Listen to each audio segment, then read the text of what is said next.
ইয়া রাসূলুল্লাহ, রসুলের নবীর সাফাতের আমরা সবারই দরকার। ওই নেকির পাল্লা ভারী হয়ে গেল, যেমনিতেই ওই কাগজের টুকরা একখানা ওই নেকির পাল্লায় রাখা হয়েছে, সঙ্গে সঙ্গে কি বলে আপনার নেকির পাল্লা ভারী হয়ে গেল আর গুনহার পাল্লা হালকা হয়ে গেল। বলুন জোরে। নেকির পাল্লা যখন ভারী হয়ে গেল, জান্নাতের ফেরেশতাদের আল্লাহ তাবারক ওয়া তাআলা হুকুম করলেন, এই জান্নাতের ফেরেশতারা তোমরা শোনো শোনো, আমার মেহবুবের শাফাত হয়েছে, এই বান্দার সুপারিশ করেছে, এই বান্দার জান্নাতে, এই বান্দাকে জান্নাতের লেবাস পরিধান করিয়ে দাও, জান্নাতের তাজ তার মাথায় পরিয়ে দাও, জান্নাতের লেবাস পরিয়ে দাও, জান্নাতের আতর লাগিয়ে দাও, জান্নাতের গোলাপ লাগিয়ে দাও, জান্নাতের সরঞ্জাম নিবে দুলার মতো সাজিয়ে পালকিতে করে এই ব্যক্তিকে জান্নাতে প্রবেশ করিয়ে দাও। সুবহানাল্লাহ সুবহানাল্লাহ। আগে যে ছিল জাহান্নামের দিকে, এখন যাচ্ছে জান্নাতের দিকে। যেমনিতেই ফেরেশতাদের হুকুম হলো, জান্নাতের ফেরেশতারা জান্নাতের লেবাসের ইন্তজাম করলো। ওই বান্দাকে যখন জান্নাতের দিকে যেতে বলা হচ্ছে, ওই বান্দা আল্লাহর নবীর বারগাহে খম হয়ে বলছেন, ইয়া রাসূল। ওই সময় জানতে পারতেন না যে ইনি আমাদের নবী, দোজাহানের বাদশাহ, यानी के दुनिया ও আখিরাতের মদদগার, দুনিয়া ও আখিরাতের রহমাতুল্লিল আলামিন, যেই নবীকে আল্লাহ পাক ওয়ামা আরসালনা কা রহমাতুল্লিল আলামিন বলে ঘোষণা করেছেন, এই নবী পাকের বিষয়ে সেই ব্যক্তি জানতো না। ওই ব্যক্তি জিজ্ঞাসা করছে, আমি ততক্ষণ পর্যন্ত ওই জান্নাতে প্রবেশ করব না যতক্ষণ পর্যন্ত আমি এই বিষয়টা জানতে না পারি।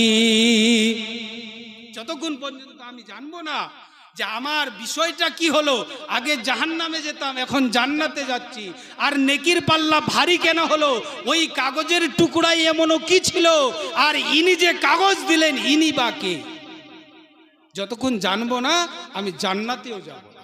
জিদ করে নিল।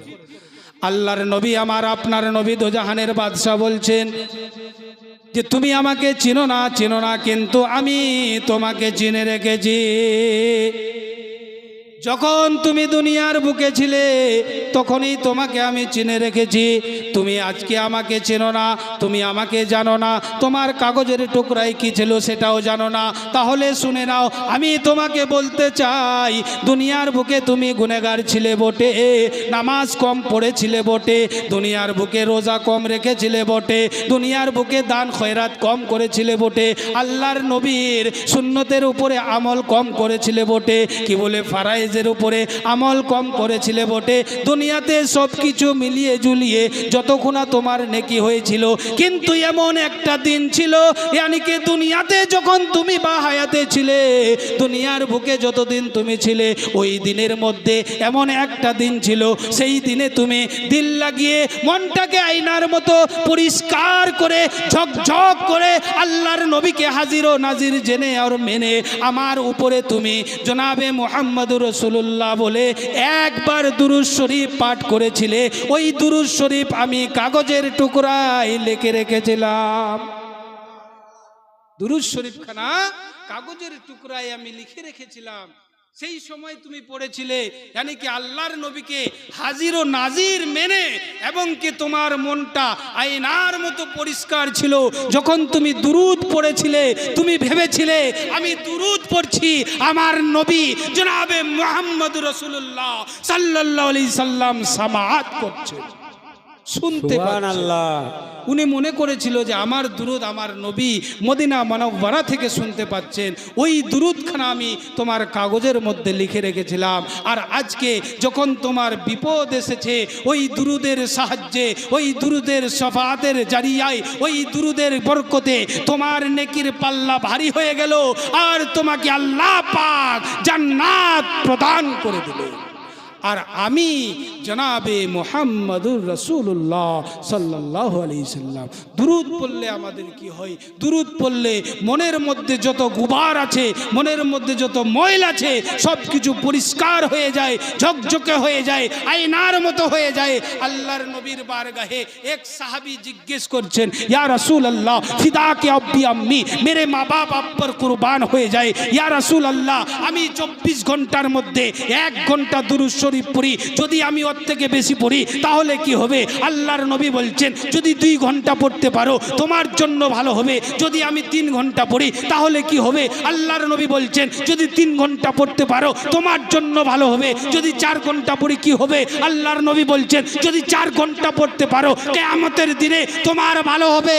যদি আমি সারা জীবন দুরূদ পড়ে থাকি ইয়া রাসূলুল্লাহ তাহলে কি হবে?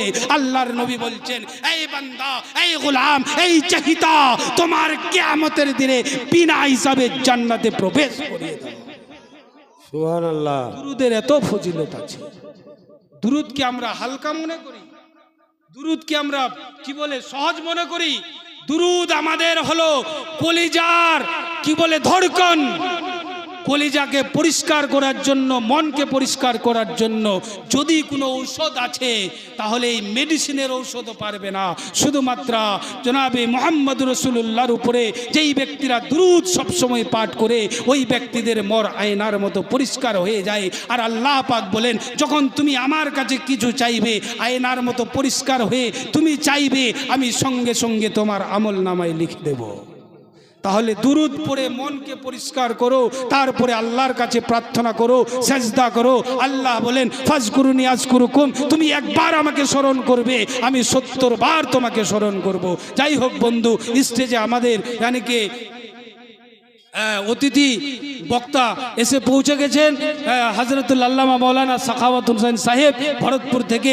আমি কোরআন থেকে আয়াতে কারিমা তেলাওয়াত করেছি, ইন্নাস সালাতা তানহা আনিল ফাহশাই ওয়াল মুনকার, বেশক নামাজ বেহায়াই আর বুরাই সে রোকতি হে।